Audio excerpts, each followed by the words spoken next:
എല്ലാവർക്കും പുതിയ വീഡിയോയിലേക്ക് സ്വാഗതം. അപ്പോൾ ഞാൻ കുറച്ച് നാളായിട്ട് വീഡിയോ ഒന്നും ഇട്ടിട്ടുണ്ടായില്ലായിരുന്നു. ഒരു ചെറിയൊരു അസുഖം എന്ന് വെച്ചിട്ടുണ്ടെങ്കിൽ ബ്രസ്റ്റ് ക്യാൻസറാണ്. അപ്പോൾ അതിൻ്റെ ട്രീറ്റ്മെൻറ്റിലാണ്. അപ്പോൾ അങ്ങനെ ആ ട്രീറ്റ്മെൻറ്റ് തുടങ്ങി കഴിഞ്ഞപ്പോഴത്തേക്കും ഞാൻ വിചാരിച്ചു ചെറിയൊരു വീഡിയോ കിട്ടെങ്കിലോ. ഒരു ഏപ്രിലൊക്കെ കഴിഞ്ഞ് കഴിഞ്ഞപ്പോഴത്തേക്കും മെയ് മാസമൊക്കെ ആകാറായപ്പോഴത്തേക്കും എനിക്ക് അതായത് 2024 കാര്യമാണ് കേട്ടോ ഞാനീ പറയുന്നത്. അപ്പോൾ ആ സമയത്ത് എനിക്ക് എൻ്റെ ലെഫ്റ്റ് ബ്രസ്റ്റിന് അതൊരു ചെറിയൊരു തടിപ്പ് കണ്ട്. ആ തടിപ്പ് കണ്ടപ്പോഴത്തേക്കും ഞങ്ങളുടെ അടുത്തുള്ളൊരു പ്രൈവറ്റ് ഹോസ്പിറ്റലിൽ പോയിട്ട് ഗൈനക്കോളജിസ്റ്റിനെ കണ്ടു കഴിഞ്ഞപ്പോൾ ഡോക്ടർ പറഞ്ഞു സ്കാൻ ചെയ്യണമെന്ന് പറഞ്ഞു. അങ്ങനെ സ്കാൻ ചെയ്ത് കഴിഞ്ഞപ്പോഴാണ് എൻ്റെ ബ്രസ്റ്റിനകത്ത് ചെറിയൊരു മുഴയുണ്ടെന്ന് പറഞ്ഞത്. അപ്പോൾ ഗൈനക്കോളജിസ്റ്റ് പറഞ്ഞു സർജനെ കാണാൻ പറഞ്ഞു. അപ്പോൾ ആ ഹോസ്പിറ്റലിൽ തന്നെ സർജനെ ഞാൻ കണ്ടു. അപ്പോൾ ഞാൻ ഡോക്ടറെ കണ്ടു കഴിഞ്ഞപ്പോൾ ഡോക്ടർ പറഞ്ഞ് പേടിക്കേണ്ട ആവശ്യമൊന്നുമില്ല, ഒരു മാസത്തേക്ക് ഈ ഗുളിക കഴിച്ചാൽ മതി എന്ന് പറഞ്ഞു. അപ്പോൾ ഞാൻ അങ്ങനെ ശരിയെന്നും പറഞ്ഞിട്ട് ഒരു മാസത്തേക്ക് ഞാൻ ഈ മരുന്ന് കഴിച്ചു. ഒരു മാസം കഴിഞ്ഞപ്പോഴത്തേക്ക് ഞാൻ രണ്ടാമത് ഞാനും ഹസ്ബൻഡും കൂടിയാണ് ചെന്നത്. അപ്പോഴും ഡോക്ടർ പറഞ്ഞു വെച്ചത് ഈ മരുന്ന് തന്നെ കഴിക്കൂ, പേടിക്കേണ്ട ആവശ്യമൊന്നുമില്ല എന്നത്. അങ്ങനെ ഇതിനിടയ്ക്ക് ഹസ്ബൻഡ് ഒന്ന് വീണു, കാലിന് ഫ്രാക്ചറായിട്ട് ഒരു പ്ലാസ്റ്ററൊക്കെ ഇട്ടിരിക്കുകയായിരുന്നു. അപ്പോൾ ഞാൻ പറഞ്ഞ അതായത് ഞാൻ ഈ സർജൻ്റെ അടുത്ത് പോയിരുന്നില്ല, ആ ഹോസ്പിറ്റലിൽ തന്നെയാണ് ഹസ്ബൻഡും പോയി ചെയ്തത്. അപ്പോൾ അങ്ങനെ ഇരിക്കുന്ന സമയത്താണ് എനിക്ക് ആ സമയത്ത് ഭയങ്കര ബുദ്ധിമുട്ടായിരുന്നു. എനിക്ക് ഭയങ്കര ഛർദിയും കാര്യങ്ങളൊക്കെ ആയിട്ട്. അപ്പോൾ എൻ്റെ വിചാരം ഈ അലർജിയുടെ ആയിരിക്കും, റോഡ് സൈഡ് തന്നെയാണല്ലോ എൻ്റെ വീട്. അപ്പോൾ അങ്ങനെ പൊടിയുടെ വല്ല അലർജിയോ, അപ്പോൾ അതിൻ്റെ ഇടയ്ക്കാണ് വീടിൻ്റെ പെയിൻറ്റിങ്ങും. അപ്പോൾ അതിൻ്റെയൊക്കെ അലർജിയാണെന്ന് പറഞ്ഞുകൊണ്ടാണ് ഞാൻ ഇരുന്നേച്ചത്. അപ്പോൾ ഹസ്ബൻഡ് ഈ പ്ലാസ്റ്റർ വെട്ടാൻ വേണ്ടി, അതായത് സെപ്റ്റംബർ 5-ന് കഴിഞ്ഞ സെപ്റ്റംബർ 5-ന് പ്ലാസ്റ്റർ വെട്ടാൻ വേണ്ടി ഞങ്ങൾ ആ ഹോസ്പിറ്റലിൽ പോയ സമയത്ത് ഞാൻ പറഞ്ഞു അന്ന് എനിക്കും കൂടി ഒന്ന്, അതായത് ഛർദി ഇങ്ങനെ വന്നുകൊണ്ടിരിക്കുന്നതുകൊണ്ട് എൻ്റെ മനസ്സിലൊരു തോന്നൽ എന്താണ് ഇവിടെ ഈ ബ്രസ്റ്റിൻ്റെ എന്ത് പ്രശ്നമാണോ എന്ന് വിചാരിച്ചിട്ട് ഞാൻ പറഞ്ഞു നമുക്ക് സർജനെ ഒന്ന് കാണാമെന്ന് പറഞ്ഞു. സർജനെ കാണാൻ വേണ്ടി ഞാൻ ഹസ്ബൻഡും കൂടി ചെന്നു. അപ്പോൾ സർജനെ ചെന്നപ്പോഴത്തേക്കും ഞാൻ കണ്ടുകൊണ്ടിരിക്കുന്ന ഡോക്ടറല്ല, വേറെ ഡോക്ടറായിരുന്നു, കുറച്ച് പ്രായം ചെയ്യുന്നിട്ടുള്ള ഡോക്ടറായിരുന്നു. അപ്പോൾ എൻ്റെ റിപ്പോർട്ടൊക്കെ അവിടെ ഡോക്ടർ കണ്ടാൽ പറഞ്ഞു ഇതെന്തെങ്കിലും വെച്ചിട്ടുണ്ടെന്ന് വെച്ചാൽ ഇത്ര നാളായിട്ടും എന്ന് പറഞ്ഞു. അപ്പോൾ ഞാൻ പറഞ്ഞു മറ്റേ ഡോക്ടർ പറഞ്ഞിരിക്കുന്നത് അത് കുഴപ്പമൊന്നുമില്ല, ഇങ്ങനെ ഒരു ക്യാപ്സൂളുണ്ട്, അത് കഴിച്ചുകൊണ്ടിരുന്നാൽ മതി എന്നാണ് പറഞ്ഞതെന്ന് പറഞ്ഞു. ഇത് ശരിയല്ല, ഇത് നിങ്ങൾ വേഗം തന്നെ കലൂർ എയർലി ക്യാൻസർ സെൻ്റർ ഉണ്ട്, അവിടെ പോയിട്ടൊന്ന് ടെസ്റ്റ് നടത്തണമെന്ന് പറഞ്ഞു. പിന്നെ അപ്പോൾ ഞാൻ വെച്ചാൽ മറ്റേ ഡോക്ടർ എന്താ അങ്ങനെ പറഞ്ഞതെന്ന് വെച്ചപ്പോൾ ഡോക്ടർ പറഞ്ഞ് അതെനിക്ക് കറക്റ്റ് അറിയില്ല, എന്തൊക്കെയായാലും നിങ്ങൾ ഞാൻ ഇപ്പം എന്നെയല്ലേ നിങ്ങൾ ഇന്നിപ്പോൾ കണ്ടേക്കണത്, എനിക്കിത് കണ്ടിട്ട് ഭയങ്കര ബുദ്ധിമുട്ട്, അതായത് ഇതിനകത്ത് ഈ റിപ്പോർട്ട് കണ്ടിട്ട് ചെറിയൊരു പ്രശ്നം പോലെ തോന്നിക്കുന്നുണ്ട്, നിങ്ങൾ എന്തൊക്കെയായാലും കലൂർ പോയിട്ടൊന്ന് ടെസ്റ്റ് ചെയ്യാൻ പറഞ്ഞു. അപ്പം ഞങ്ങൾ സെപ്റ്റംബർ 5 ഒരു ഡേറ്റ് ദിവസം അതൊന്നും കറക്റ്റ് എനിക്ക് ഓർമ്മയില്ല, സെപ്റ്റംബർ 5-നാണ് ഞാൻ പോയിച്ചത്. അതായത് പിന്നത്തെ തിങ്കളാഴ്ച ഇപ്പോൾ 9-ാം തീയതി എനിക്ക് തോന്നുന്നുണ്ട്. 9-ാം തീയതി ഞാനും ഹസ്ബൻഡും കൂടി കലൂർ പോയിട്ട് ക്യാൻസർ സെൻ്ററിൽ എയർലി ക്യാൻസർ സെൻ്ററിൽ ചെന്നിട്ട് അവിടെ കുത്തിപ്പരിശോധനയാണ് നടത്തിയത്. കുത്തിപ്പരിശോധനയൊക്കെ നടത്തി കഴിഞ്ഞപ്പോൾ അവർ പറഞ്ഞു ഇത് കുറച്ച് 2-3 ദിവസം കഴിയുമ്പോൾ തന്നെ റിസൾട്ട് വരും, വ്യാഴാഴ്ച റിസൾട്ട് വരും, ഉച്ചയ്ക്ക് ശേഷം ഫോൺ ചെയ്തിട്ട് ചെന്നാൽ മതി എന്ന് പറഞ്ഞു. അപ്പം അങ്ങനെ ഞങ്ങൾ ഇത് ടെസ്റ്റൊക്കെ നടത്തി, ഞാൻ ടെസ്റ്റ് നടത്തി തിരിച്ച് ഞങ്ങൾ വീട്ടിലേക്ക് പോന്നു. ഒന്ന് കഴിഞ്ഞ് വ്യാഴാഴ്ച ആയപ്പോഴത്തേക്ക് ഇതുപോലെ തന്നെ ഞങ്ങൾ വിളിച്ച് ചോദിച്ചപ്പോൾ ഞാൻ റിസൾട്ട് വന്നിട്ടുണ്ട്, ഉച്ചയ്ക്ക് ശേഷം വന്നോളാൻ പറഞ്ഞു. അപ്പോൾ ഹസ്ബൻഡ് പറഞ്ഞ് ഞാൻ ഒറ്റയ്ക്ക് പോയി, എന്നോട് വരണ്ട, ഹസ്ബൻഡ് ഒറ്റയ്ക്ക് പോയിക്കോളാം എന്ന് പറഞ്ഞു. അപ്പോൾ ഞാൻ പറഞ്ഞു വേണ്ട ഞാനും കൂടി വരാം, എന്തായാലും നമ്മൾ ഇപ്പോൾ ഇല്ലെങ്കിലും നമുക്ക് എന്തൊക്കെയായാലും അറിയേണ്ട കാര്യമാണ്, അപ്പോൾ ഞാനും കൂടി വരാമെന്നും പറഞ്ഞ് അങ്ങനെ ഞാനും ഹസ്ബൻഡും കൂടി പോയിട്ട് കലൂരി എന്ന് റിസൾട്ട് വാങ്ങിക്കാൻ ചെന്നു. അപ്പോൾ അവർ കണ്ടപ്പോഴത്തേക്കും ഞാൻ പേഷ്യൻ്റെ എൻ്റെ പേരൊക്കെ പറഞ്ഞു. അപ്പോഴത്തേക്കും അവർ പറഞ്ഞ് അകത്തേക്ക് ചെല്ലാൻ പറഞ്ഞു. അകത്ത് ചെന്ന് വേറെ ഡോക്ടറാണെന്ന് തോന്നുന്നുണ്ട്, കറക്റ്റായിരുന്നു എനിക്കറിയില്ല, അവിടെ എഴുതിയൊന്നും വെച്ചിട്ടില്ല. ഒരു ലേഡി അവിടെ ഇരുന്നേച്ചത്. അപ്പോൾ ലേഡീനെ കണ്ടപ്പോഴത്തേക്കും അവരെ റിപ്പോർട്ട് എടുത്തു കഴിഞ്ഞിട്ട് പറഞ്ഞു ഇത് കുറച്ച് പ്രശ്നമാണ്, 3rd സ്റ്റേജായി. റിസൾട്ട് എൻ്റെ കയ്യിലേക്ക് തന്നപ്പോൾ ഞാൻ ചിരിച്ചുകൊണ്ടാണ് വാങ്ങിച്ചെങ്കിലും ഞാൻ പിന്നെ ഹസ്ബൻഡ് ഞാനും കൂടി തിരിച്ച് നടന്ന് പോകുമ്പോൾ ഞാൻ ഏങ്ങി കരയും. ഇപ്പോഴും എനിക്കത് പറയാൻ വിഷമമാണ്, പക്ഷേ ഞാൻ ഏങ്ങി കരഞ്ഞുകൊണ്ടാണ് നടന്നുകൊണ്ട് ഇങ്ങോട്ട് പോകുന്നത്. അപ്പോൾ എൻ്റെ വിചാരം 3rd സ്റ്റേജ് എന്നൊക്കെ പറഞ്ഞപ്പോൾ ഭയങ്കര വൈകിപ്പോയി, ഇനി എനിക്ക് ജീവിതം ഉണ്ടോ അങ്ങനത്തെയൊക്കെ ചിന്തയാണ് എൻ്റെ മനസ്സിലേക്ക് ആദ്യം വന്നിച്ചത്. പിന്നെ അപ്പം ഞങ്ങൾ ഈ ഹോസ്പിറ്റൽ പോട്ടെ ഈ എയർലി ക്യാൻസർ സെൻ്ററിൽ നിന്ന് ഇങ്ങനെ ഇറങ്ങി ഇങ്ങോട്ട് പോരുകയാണ്. അപ്പോൾ ഞങ്ങളുടെ വണ്ടിക്കല്ല പോകുന്നത്, ബസ്സിനാണ് പോകുന്നത് വെച്ചത്. കാരണം ഹസ്ബൻഡിന് മനസ്സിലൊരു തോന്നലുണ്ടായിട്ടുണ്ടാവും, ചിലപ്പോൾ റിസൾട്ട് എങ്ങാനും പോസിറ്റീവാണെങ്കിൽ തിരിച്ച് വണ്ടി ഓടിച്ച് എങ്ങനെ പോകും എന്നുള്ള ചിന്ത പുള്ളിക്ക് നേരത്തെ തോന്നിയിട്ടുണ്ടാകാം. അതുകൊണ്ട് പുള്ളി വണ്ടി എടുക്കില്ല, ഞങ്ങൾ ബസ്സിലാണ് പോകുന്നത്. തിരിച്ച് ഞങ്ങൾ കല്ലൂർ ബസ് സ്റ്റോപ്പിൽ ഇങ്ങനെ നിൽക്കുകയാണ്. കാക്കനാട് ബസ് കിട്ടാൻ കുറച്ച് വൈകിയായിരുന്നു. അപ്പോൾ ആ സമയത്തൊക്കെ എൻ്റെ ഹസ്ബൻഡ് ഞാനൊന്നും മിണ്ടണില്ല, അങ്ങോട്ടും ഇങ്ങോട്ടും മിണ്ടാൻ ഞങ്ങൾക്ക് തോന്നണില്ല. അങ്ങനെ ഞങ്ങളിങ്ങനെ ഇരുന്ന് ബസ്സിൽ കയറിയപ്പോഴാണെങ്കിലും ഞാനാണെങ്കിൽ ഫ്രണ്ട് സൈഡിലായിട്ട് ഞാൻ ഈ ഹസ്ബൻഡ് ബാക്ക് സൈഡിലായിട്ട് ഇരിക്കുന്നു. അപ്പം ഇങ്ങനെ ഓരോ കാര്യങ്ങളും ജീവിതത്തിൽ അനുഭവിച്ച കാര്യങ്ങളും കൊച്ചുങ്ങളാണെങ്കിൽ മോള് +1 പഠിക്കണം, മോൾ 9th പഠിക്കണം, അമ്മ ചേട്ടൻ ഇനി എന്ത് ചെയ്യും, ഞാൻ മരിച്ചു പോകുമോ, 3rd സ്റ്റേജിൽ നിന്നുള്ള ചിന്ത വന്നപ്പോൾ എൻ്റെ മനസ്സിൽ അങ്ങനത്തെ ചിന്തയാണ് ആദ്യം കയറി വന്നിച്ചത്. ഞാൻ ബസ്സിൽ മൊത്തം എൻ്റെ ചിന്ത ഇത് തന്നെയാണ്.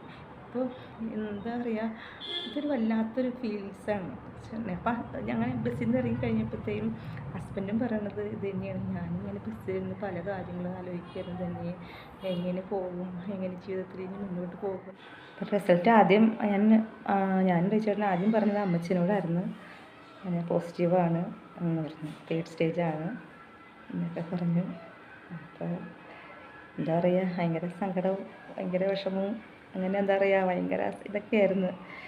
പ്രത്യേകിച്ച് ഞാൻ അമ്മയ്ക്കൊരു മോള് മാത്രമേ ഉള്ളൂ. വേറൊരു കുട്ടി അമ്മയ്ക്ക് ഉണ്ടായിരുന്നു. ഇത് ഒരു 3 വയസ്സായപ്പോൾ മരിച്ചുപോയി. പിന്നെ ഞാനൊരു മോള് മാത്രമേ ഉള്ളൂ. ഈ അസുഖത്തിൻ്റെ കാര്യം അറിഞ്ഞപ്പോഴത്തേക്കും ഭയങ്കര വിഷമമുണ്ടെങ്കിലും പിന്നെ എൻ്റെ അടുത്ത് അധികം സങ്കടങ്ങൾ അധികം കാണിക്കാണ്ട് അങ്ങനെ മനസ്സിനുള്ളിൽ ഒതുക്കി ഇതാക്കിക്കൊണ്ടിരിക്കുകയായിരുന്നു അമ്മച്ചി. അതൊക്കെ ഒരു എന്താ പറയുക, മോള് ക്ലാസ്സിൽ പോയിട്ട് മോള് വന്നു. അപ്പോൾ മോള് വന്നപ്പോഴത്തേക്കും മോള് ചോദിച്ചു എന്താ റിസൾട്ട് വന്നിട്ട്.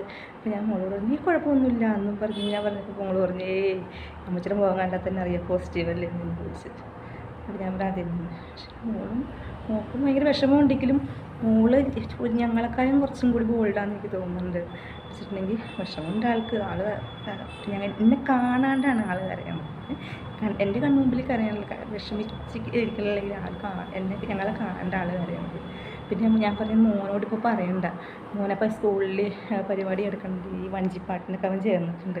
അപ്പോൾ ഞാൻ പറഞ്ഞു മോനോട് ഇപ്പോൾ പറയണ്ട, വഞ്ചിപ്പാട്ടിൻ്റെ അതൊക്കെ കഴിഞ്ഞിട്ട് ഓണത്തിന് സമയമാണ് ഞാൻ പറയണത്, ഓണത്തിന് സമയമാണ്. അപ്പോൾ അതുകൊണ്ട് മോനോട് പറയണ്ട, ആ പരിപാടിയൊക്കെ കഴിഞ്ഞിട്ട് പറഞ്ഞാൽ മതി എന്ന് പറഞ്ഞു. അങ്ങനെ പിറ്റേ ദിവസം ഞങ്ങൾ ഈ റിസൾട്ടും കൊണ്ട് അപ്പോൾ ഞാൻ പറഞ്ഞു ആ ഹോസ്പിറ്റലിൽ തന്നെ ചെന്നത് കേട്ടോ. കാരണം മറ്റേ ആദ്യത്തെ ഡോക്ടറല്ല, രണ്ടാമത്തെ ഡോക്ടറെ കണ്ടപ്പോഴാണല്ലോ ആ ഡോക്ടറാണല്ലോ എന്നെ അങ്ങോട്ട് വിട്ടയച്ചത്.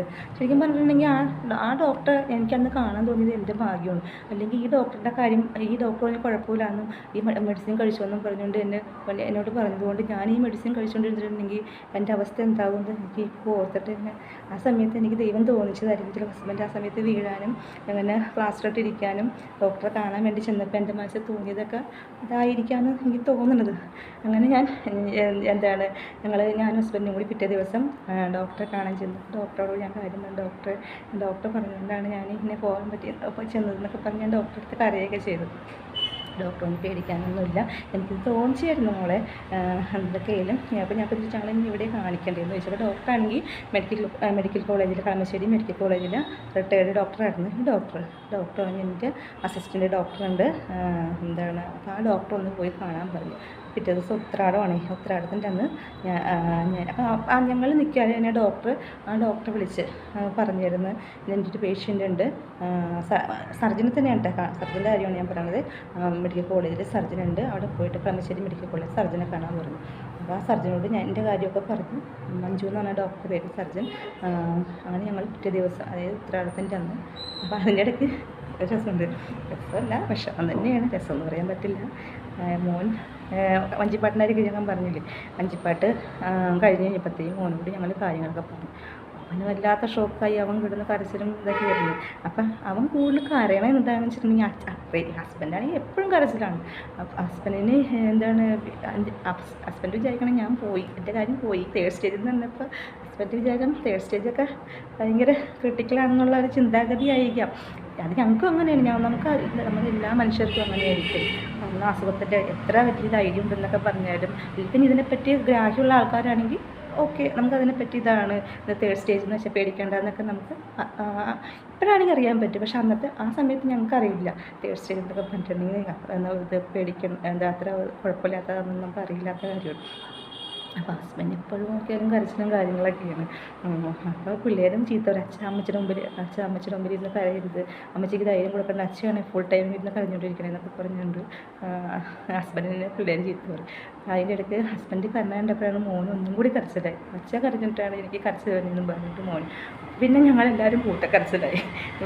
അങ്ങനത്തെ ഒരു അവസ്ഥ, അതായത് ഭയങ്കര നമുക്ക് ആ അവസ്ഥ എന്നൊക്കെ പറഞ്ഞിട്ടുണ്ടെങ്കിൽ വല്ലാത്ത, അത് അനുഭവിച്ചവർക്ക് ഇപ്പം ഞാൻ പറയുമ്പോഴത്തേ അനുഭവിച്ച ആൾക്കാർ ഇത് കേൾക്കുന്നുണ്ടെങ്കിൽ അവർക്ക് ഈ കാര്യം ശരിക്കും കണക്ട് ചെയ്യും. അങ്ങനെ പിന്നെ ഞങ്ങൾ 5 പേര് ഞങ്ങൾ അറിഞ്ഞിട്ടുള്ളൂ. വേറെ പുറത്ത് ആരോടും ഞങ്ങൾ കസിൻസിനോടോ റിലേറ്റീവ്സിനോടോ ആരോടും ഞങ്ങൾ പറഞ്ഞിട്ടില്ല. കാരണം ഒരു ഓണം അതിൻ്റെ ഇടയ്ക്ക് നമ്മൾ ഈ അസുഖത്തിൻ്റെ കാര്യമൊക്കെ റിലേറ്റീവ്സിനോടൊക്കെ വിളിച്ച് പറഞ്ഞിട്ടുണ്ടെങ്കിൽ അവരുടെ മനസ്സും കൂടി വേദനിപ്പിക്കേണ്ടല്ലോ. ഇപ്പോൾ ഞാൻ അമ്മച്ചിയോടൊക്കെ പറഞ്ഞ് ഹസ്ബൻഡിനോട് പറഞ്ഞു, നമ്മളിപ്പോൾ ആരോടും പറയാൻ നിൽക്കണ്ട, നമുക്ക് ഓണമൊക്കെ കഴിഞ്ഞിട്ട് എല്ലാവരോടും പറഞ്ഞാൽ മതി എന്ന് പറഞ്ഞു. അങ്ങനെ വെച്ചിട്ട് എഴുതുന്ന പിറ്റേ ദിവസം ഉത്രാടത്തിന് ഞങ്ങൾ കളമശ്ശേരി മെഡിക്കൽ കോളേജിലേക്ക് പോവുകയാണ്. അപ്പോൾ അവിടെ ചെന്നപ്പോഴത്തേയും ഞങ്ങൾ ഡോക്ടറെ കണ്ട്, മഞ്ജു എന്ന് പറഞ്ഞ ഡോക്ടറെ കണ്ട്. ഡോക്ടർക്ക് എൻ്റെ പേരും കാര്യങ്ങളൊക്കെ പറഞ്ഞപ്പോൾ തന്നെ മനസ്സിലായി. പിന്നെ ഡോക്ടർ പറഞ്ഞിട്ടല്ലേ വന്നതെന്നൊക്കെ ചോദിച്ചു. അപ്പോൾ ഞാൻ അതെന്ന് പറഞ്ഞു. അങ്ങനെ മാഡത്തിൻ്റെ ഒക്കെ വേഗം തന്നെ ബയോപ്സിക്ക് വേണ്ടി ഇതിന് കട്ട് ചെയ്തെടുത്ത് പിന്നെ ബയോപ്സിക്ക് അയച്ചു. ഈ ബയോപ്സിക്ക് അയച്ചിട്ടുണ്ടെങ്കിൽ അതിൻ്റെ റിസൾട്ട് കിട്ടിയാലാണ് നമുക്ക് ഇനി ട്രീറ്റ്മെൻറ്റ് തുടങ്ങാൻ പറ്റുള്ളൂ. അപ്പോൾ അതുകൊണ്ട് ബയോപ്സിയുടെ റിസൾട്ട് വരട്ടെ എന്ന് പറഞ്ഞുകൊണ്ട് വെയിറ്റ് ചെയ്യാൻ വേണ്ടി വെച്ചേക്കായിരുന്നു. അപ്പോൾ അതിൻ്റെ റിസൾട്ട് 15 ദിവസം പിടിച്ചിട്ട് വരാൻ വെച്ചിട്ടുണ്ടെങ്കിൽ അതിനിടയ്ക്ക് കുറേ അവധികൾ വന്നു. അങ്ങനെയൊക്കെ വന്നപ്പോൾ താമസം വന്നു വെച്ചത്. പിന്നെ അതിനിടയ്ക്ക് സ്കാനിങ് ഉണ്ടായിരുന്നു. പിന്നെ എന്തായിരുന്നു, കുറേ ടെസ്റ്റുകളുണ്ടായിരുന്നു, ബ്ലഡ് ടെസ്റ്റ് കുറേ കാര്യങ്ങളൊക്കെ ഉണ്ട്. അപ്പോൾ അതെല്ലാം നടത്തേണ്ടി വന്നു. സ്കാനിങ് എന്ന് വെച്ചിട്ടുണ്ടെങ്കിൽ ഫുൾ സ്കാനിങ്ങാണ്. കാരണം 3rd സ്റ്റേജൊക്കെ ആയതുകൊണ്ട് നമുക്ക് ഇനി എങ്ങാടെങ്കിലും സ്പ്രെഡ് ആയിട്ടുണ്ടോ എന്നറിയാൻ വേണ്ടി നമുക്ക് ബോഡി തല തുടങ്ങി നമ്മൾ കാലിൽ ഉപ്പൂറ്റി എന്നിട്ട് പെരുവിരലെന്ന് പറയില്ലേ എന്ന് പറഞ്ഞ പോലെ മൊത്തം നമുക്ക് സ്കാനിങ് ഒക്കെ നടത്തി. അപ്പോൾ അതിനകത്തൊന്നും ഒരു കുഴപ്പമില്ല എന്ന് പറഞ്ഞപ്പോൾ നമുക്ക് അങ്ങനൊരു ആശ്വാസം ദൈവത്തിനോട് നമുക്ക് എന്താ പറയുക, ഇതല്ലേ ഇത്രയല്ലേ വന്നോളൂ എന്നോർത്ത് നമുക്ക് സമാധാനം പോലെ തോന്നിച്ചു. അപ്പോൾ റിസൾട്ട് കിട്ടിയപ്പോൾ ഡോക്ടർ പറഞ്ഞത് ആദ്യം ഇപ്പം നിങ്ങൾ അപ്പോൾ ഡോക്ടർ എന്നോട് വിളിച്ചിട്ട് പറഞ്ഞു, മോളെ നോക്കി, അതായത് സർജൻ പറഞ്ഞു, മോളെ അസുഖത്തിൻ്റെ കാര്യങ്ങളൊക്കെ കറക്റ്റ് അറിയാമോ അങ്ങനെയൊക്കെയാണെന്ന് ചോദിച്ചു. പറയുന്നത് ഒരു 6-7 മാസം എന്തൊക്കെയാണ് നമ്മൾ കഷ്ടപ്പെട്ടത്. അപ്പം എന്നോട് മാത്രമല്ല ഹസ്ബൻഡിനോടും അമ്മയോടും ഒക്കെ ആയിട്ട് പറഞ്ഞു, എന്തൊക്കെയായാലും 6-7 മാസം നമ്മൾ നന്നായിട്ട് കഷ്ടപ്പെടേണ്ടി വരും. വെച്ചിട്ടുണ്ടെങ്കിൽ കുറേ ട്രീറ്റ്മെൻറ്റുകളാണ്. ഇപ്പോൾ ഈ അസുഖം എന്ന് പറഞ്ഞിട്ടുണ്ടെങ്കിൽ അതായത് കീമോ ഉണ്ട്, പിന്നെ എന്നെ സംബന്ധിച്ച് സർജറി ചെയ്യണം, പിന്നെ റേഡിയേഷൻ ഉണ്ട്. അങ്ങനെ ഓരോ ഘട്ടമായിട്ടാണ് പോകുന്നത്. അപ്പോൾ ഇന്നത്തെ വീഡിയോ കുറച്ച് നീണ്ടു പോകുമെന്ന് തോന്നുന്നു. അപ്പോൾ അടുത്ത എന്താ വെച്ചിട്ടുണ്ടെങ്കിൽ എൻ്റെ അനുഭവങ്ങൾ കുറച്ച് കാര്യങ്ങൾ ഞാനിപ്പോൾ പറഞ്ഞിട്ടുള്ളൂ. അതായത് ക്യാൻസറിൻ്റെ അനുഭവങ്ങൾ, അതായത് ഇപ്പം എനിക്ക് വന്നപ്പോൾ ഞാൻ അനുഭവിച്ചിട്ടുള്ള ഓരോ കാര്യങ്ങൾ, ഇനി ട്രീറ്റ്മെൻറ്റിൻ്റെ കാര്യങ്ങളൊക്കെ ഉണ്ട്. അപ്പം അങ്ങനെ ഓരോരോ വീഡിയോകളായിട്ട് ഞാൻ വരാം.